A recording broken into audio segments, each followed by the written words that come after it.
Folks, let's talk about this new Lil Yachty album that just dropped last week. It's called Let's Start Here. I've had a couple of days now to consume this album, to let it wash over me. I've listened to it all the way through probably 10 times. So I've really been quite addicted to it. I'd like to kind of share my thoughts about it. First of all, I'd just like to say, if you've been following along with this album release, if you've heard any snippets from it, you're definitely well aware that we see Yachty foraying into a new genre that he has not necessarily attempted in the past, which is very cool. I find that the discourse that happens within the music community, whether it be Twitter, Reddit, or YouTube, a lot of people are going to make sort of very easy comparisons to what this Yachty album sounds like. And while I do think that is it's smart to look at the derivatives of something to understand it as a whole, I think it's also important, and hear me out, to just consume this album on its own, and not make those comparisons, because it is a really, really creative piece of art on its own. That being said, I want to get my derivative comparisons right out of the way here, so hopefully we don't have to revisit that further on down the line. So I'm just going to say it, okay? On this hand, we've got Pink Floyd, Dark Side of the Moon. On this hand, we've got Tame Impala's Currents. Boom. Pack it into a nice tight snowball. Album review, done. That's it, right? I'm done. That could be it for me. But again, I don't want to minimize it to that. So I got that out of the way. If you like the sound of either of those albums, it would behoove you not to check this record out, okay? The first thing that I really noticed about this project is just the sheer cohesion of the songs. It feels as though it's almost all just one song. If you were listening to this album without looking at the track list, it's very likely that you wouldn't even realize when songs are changing. In fact, on my first listen, the very first song has maybe 3 very distinct parts to it, and I was already thinking I was on like the 3rd track. In my head, I'm like, wow, this song is going crazy. And I look down, and it's still the first song. So that kind of works in reverse too. As the transitions happen, you're not even realizing, which is really cool. As far as I know, there were about 2 or 3 producers that worked on this album, and I feel that keeping the production credits kind of concise really benefited this project, because the cohesion is like bar none, honestly. It's one of the major highlights of the record. So basically, I just want to break down, I'm just going to go song for song here and just kind of give my highlights, thoughts about each one.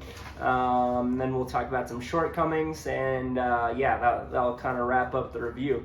So the record opens on, and I don't want to give spoiler alerts here, but it's the best song on the album. It's called Black Seminole. Really just unbelievable. I mean, I don't even want to explain it with too much depth, because you have to hear it. There's so many nice surprises and textures that just got me so excited when I listened to it the first couple times. Just my mind was racing to all the kind of psychedelic ideas that they were exploring on this song. So I will say this, I don't want to spoil too much about it. It's like a 3-part song, I would say. We've got a nice opening verse from Yachty that is kind of braggadocious, singing about, I guess, Black Power, if that makes sense. And then let's see, about at the 2-minute mark, we've got this insane, just wailing, emotional guitar solo, very drenched in psychedelic sound, I would say. And that was the first kind of like piece that had me very excited. Then third part of the song, we reach into, so this guys, sorry, I can't even speak because I'm so happy about this one. So this is a spoiler alert, so if you want to just go listen to this song, go listen to it and then come back, okay, and watch the rest of this. So at the 4:57 mark, okay, like when a song, towards the end of the song, we still have maybe 2 minutes left, Yachty exclaims, he goes, now, he just says now, that's all it is. But then there's this female vocalist that comes in and just gives this incredible, I don't know how to even explain it. It's like a vocal solo. And again, you know, I said I wasn't going to do this, but it's damn near impossible. We're going to go back to the Dark Side of the Moon comparison. The song Great Gig in the Sky on there. If you don't know that song, where do you live under a rock?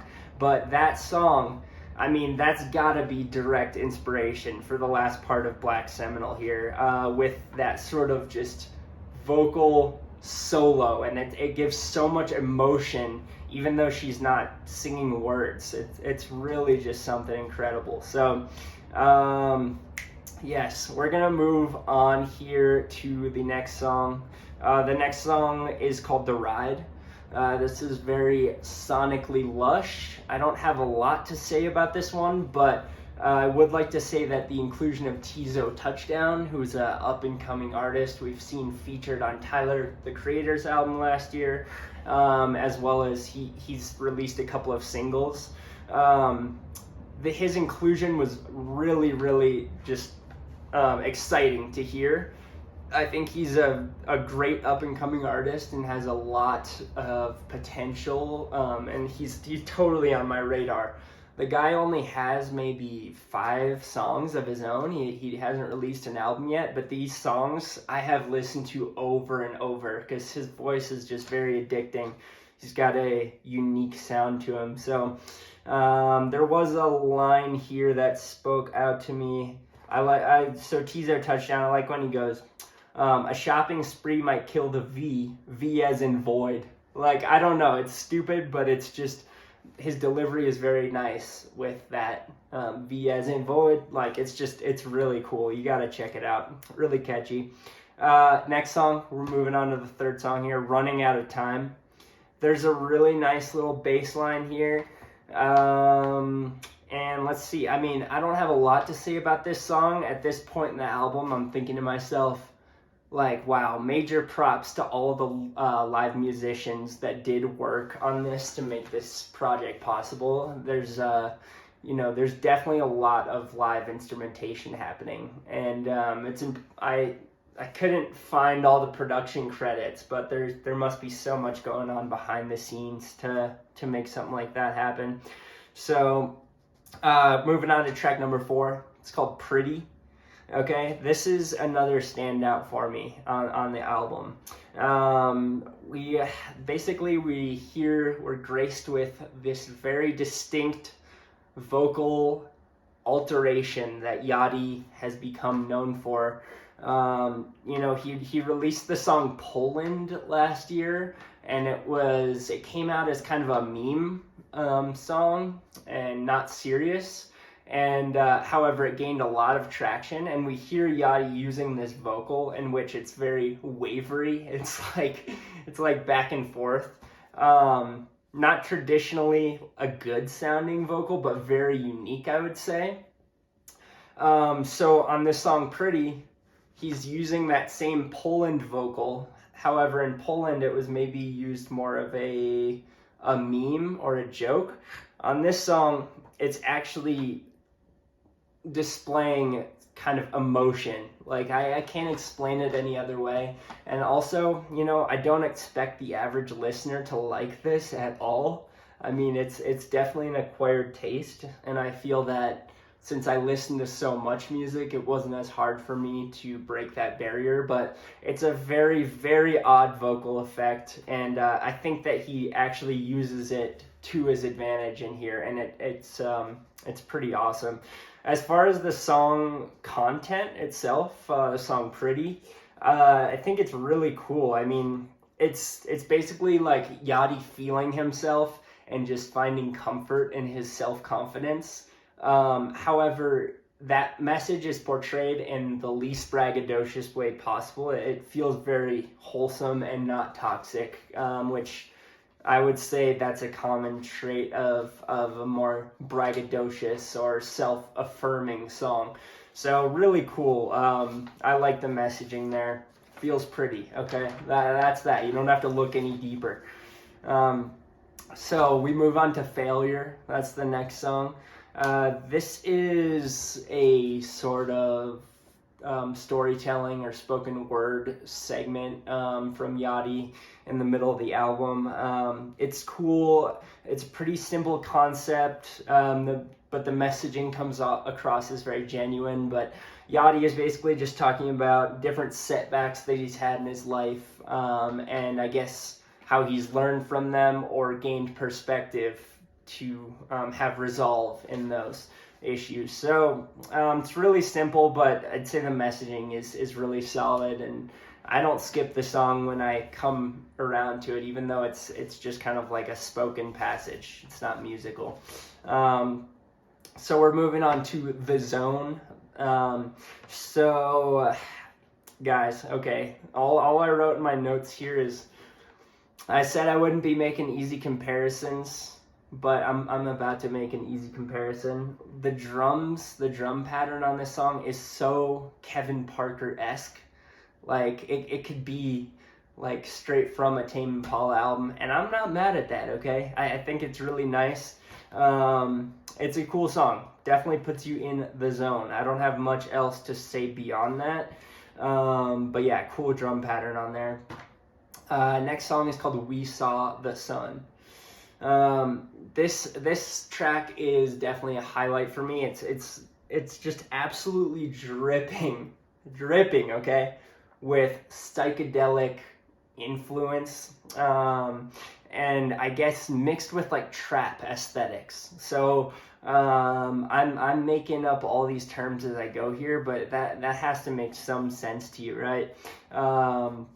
But I'd say that those two sounds, trap aesthetics, psychedelic rock, they're combined in they're used to their maximum potential.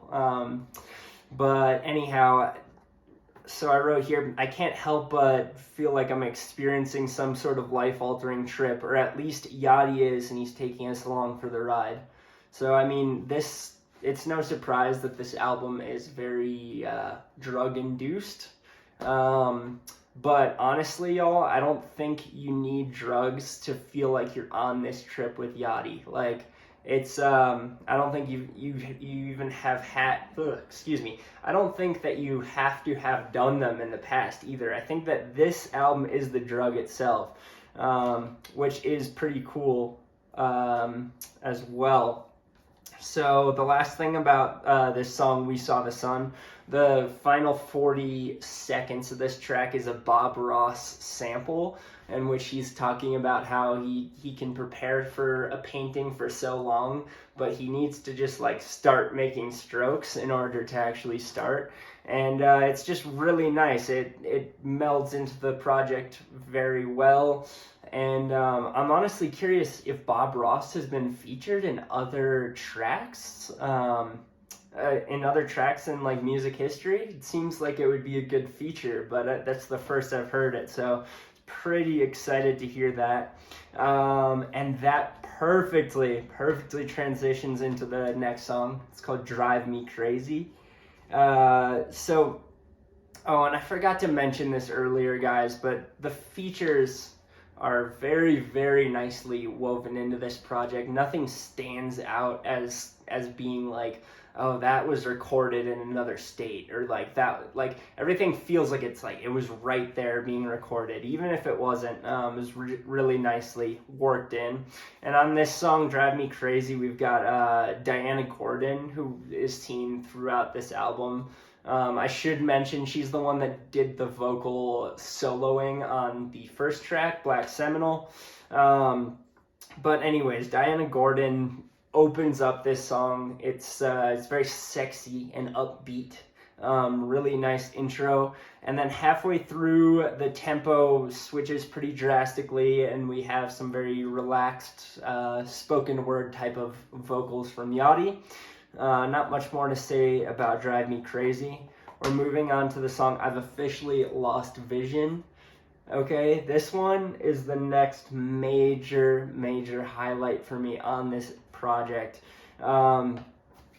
There's like the intro to this song is very dissonant and confusing, and it is so, oh god, I'm gonna do it again, guys. It is so Pink Floyd. I can't even explain to you like the heavy Pink Floyd brushstrokes on like the first 40 seconds of this song.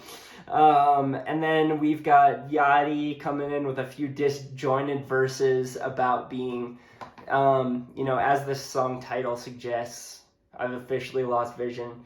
This guy is, he's going on an astral plane trip, I would say, and he's like at the peak of his high in this moment, and as the listener, so are we, because we're along for this trip. Okay, so he gives some very disjointed verses about losing his vision, about the way that these drugs are making him feel, and then let's see here. Yeah, so the song closes out with some absolute chaos. Basically, it's a very chaotic song. I don't expect this one to have a lot of streams, but the way that it challenges the ear really makes me drawn to it. So this one I'll be coming back to for sure. We're gonna move on to the next track here. Okay, it's called Say Something. So this song, this song I wrote here, this song continues to prove how strong the sequencing is in the album, because when the song changes, you don't even know it's changing. It's just all of a sudden you're into a new sound, kind of. It's morphed into. This is maybe the most traditional use of auto-tune and kind of pop aesthetics of any track on this whole album. Let's see, I would say, I like this track in the context of the rest of the record, but it's not one I'm gonna be coming back to. So yeah, that is Say Something.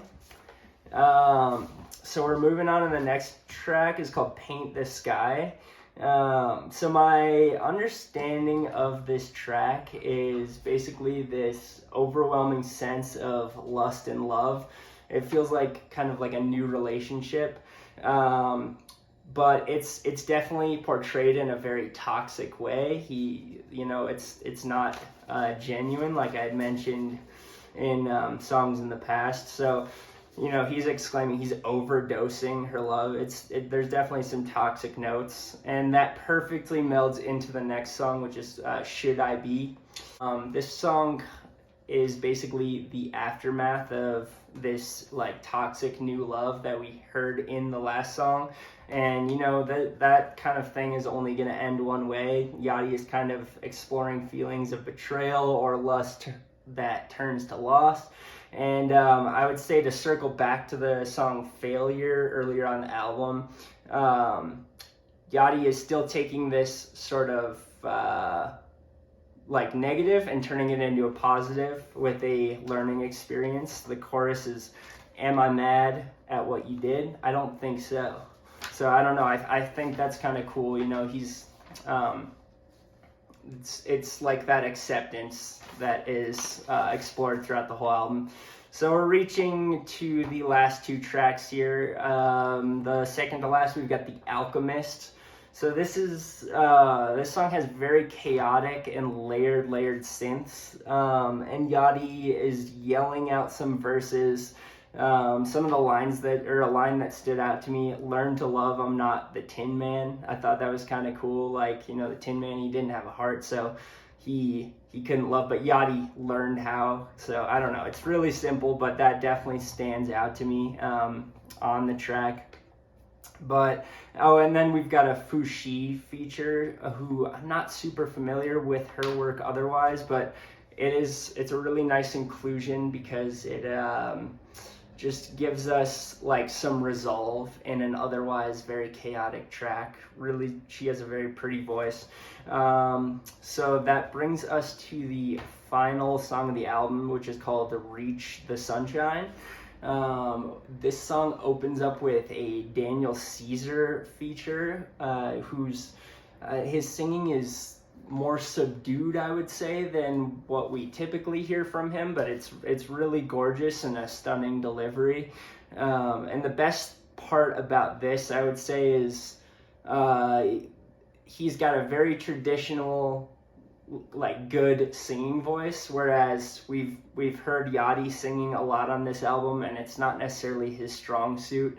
So it is great to kind of like refresh your palate with a very traditionally proper voice that just like brings it home strong. So let's see here. I mean, this song is cool. It's a nice finisher. It's not necessarily a standout. I really like how dramatic it is, and it kind of is shifting from these quiet moments to loud moments very smoothly. But yeah, that finishes out the album there. It's 14 tracks. And like, this is the type of record that as soon as I finished it, I was pretty much ready to just spin it again. I think I listened to it, the night it comes out at 9 p.m. here in Colorado. I listened to it 2.5 times before falling asleep even. And normally I don't do that, but it's just one you want to spin back right away pretty much. But yeah, I'd like to just talk about a couple of shortcomings that I had with the album. I wouldn't say it's perfect, but it is definitely nearing on that verge. But yes, I mean, I would say the most obvious is the shortcomings with Yachty's singing. He is not the best vocalist, and I think that he knows that. So there's lots of use of auto-tune and kind of like strange sounds, and that's not going to click with everybody. For me, it kind of works because his voice is so like nostalgic from hearing it growing up. It kind of works for me, but I could see some folks having issue with the singing there. And then beyond that, like, this is more of a personal preference, but I really would have loved to see more like proper rap verses over some of these songs to make up for some of that lack of singing ability. On the song Borderline, which was the Tame Impala remix that Yachty did last year, he's spitting a verse over it. It's very psychedelic, similar sound, but I wish we got more of that, I suppose. But again, that's just preference there. But yeah, the final thoughts here. This is the first album in the new year here, 23, that's like really excited me. So I'm not gonna just talk about albums on here if I don't feel passionate about them, and this one really hit me in that spot. So I highly recommend you guys check it out. And yeah, that's that. Lil Yachty, let's start here.